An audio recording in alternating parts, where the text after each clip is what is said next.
When people talk about the revolution of Imam Hussain, indeed it is a revolution.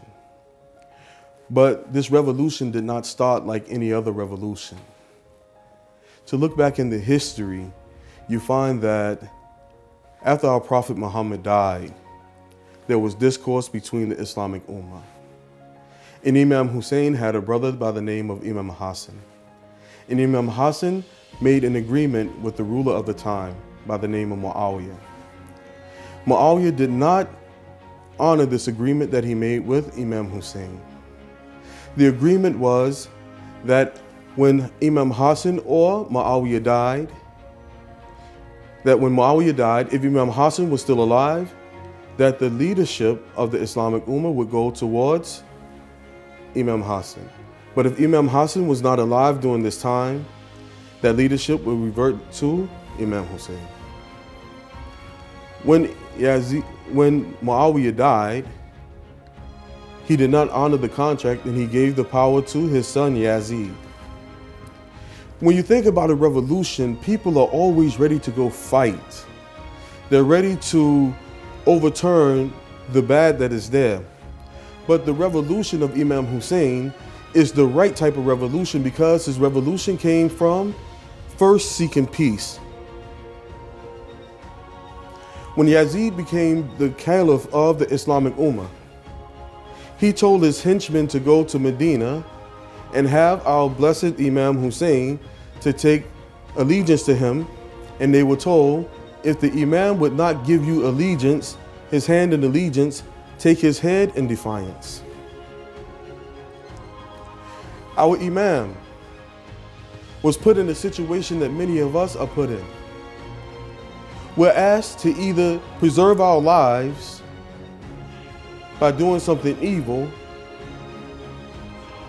or to lose our lives and standing up for something that is right. Our Imam, not wanting to fight, not wanting to bring the fight, while in Medina, he refused to give allegiance to Yazid. He decided to leave.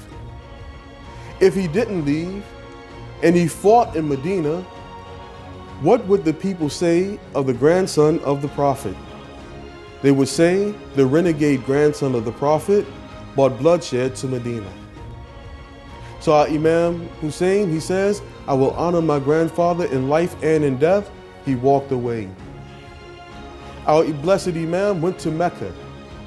And for those of you who don't know anything about Islam, Mecca is a place of refuge. Everyone has sanctuary in Mecca. Even the insects have sanctuary in Mecca. No one should fight. No one should be killed. Nothing should be destroyed while in Mecca.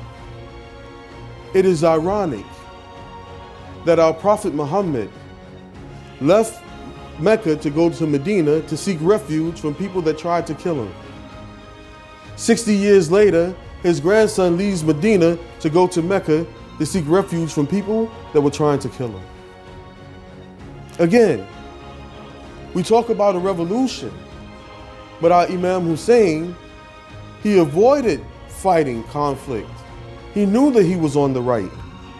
But this evil individual by the name of Yazid said, if you find Hussein ibn Ali, even if he's holding on to the side of the Kaaba, the most sacred place we have in Islam, that if you find him there, kill him and bring me his head. Our blessed Imam again, understanding what history would say about him, what history would remember about the family of the Prophet, he says, I will not bring bloodshed to the most sacred of places in our beautiful, blessed religion.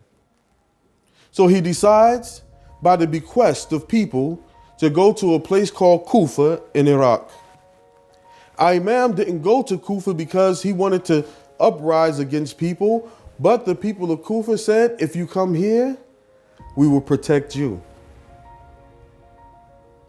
So when our Imam left Medina to go to Kufa, on the way to Kufa, he stopped in this place called Karbala. He didn't stop there because he wanted to stop there, but there was an army of 1,000 people who came to stop him. And our Imam, when this army came to show you who he was, the army of 1,000 people that had no water. But when he met these people, instead of him being mean and unruly and impolite to these people, he offered them water, not only for the soldiers, but also for the horses that carried them there. This is our Imam Hussain.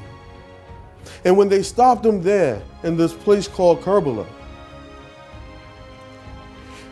in the first few days that he was there, for the first 7 days, he was able to go to the river to get this life-giving water.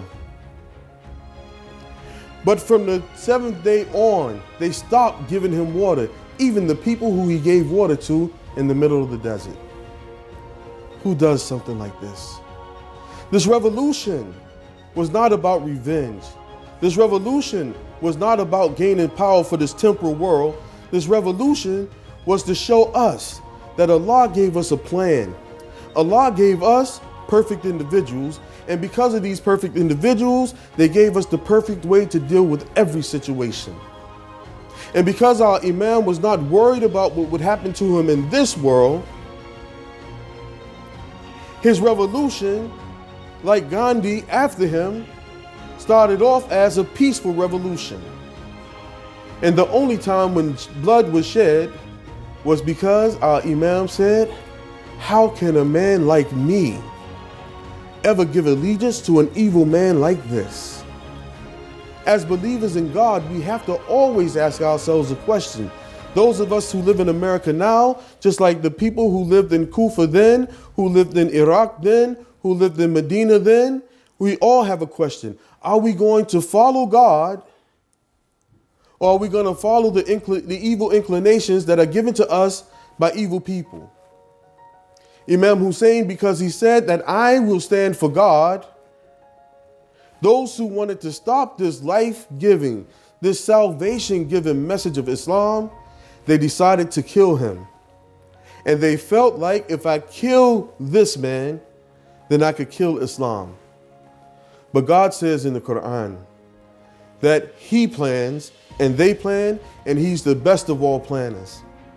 And because Imam Hussain had taken this course of action, from that day until this day, for 10 days during the Islamic month of Muharram, and for 40 days afterwards, we commemorate what happened to Imam Hussain, and this message gives strength, gives hope to people who are downtrodden all over the world, that they will be able to overcome any obstacle in their way. And they can still be righteous people and overcome those obstacles.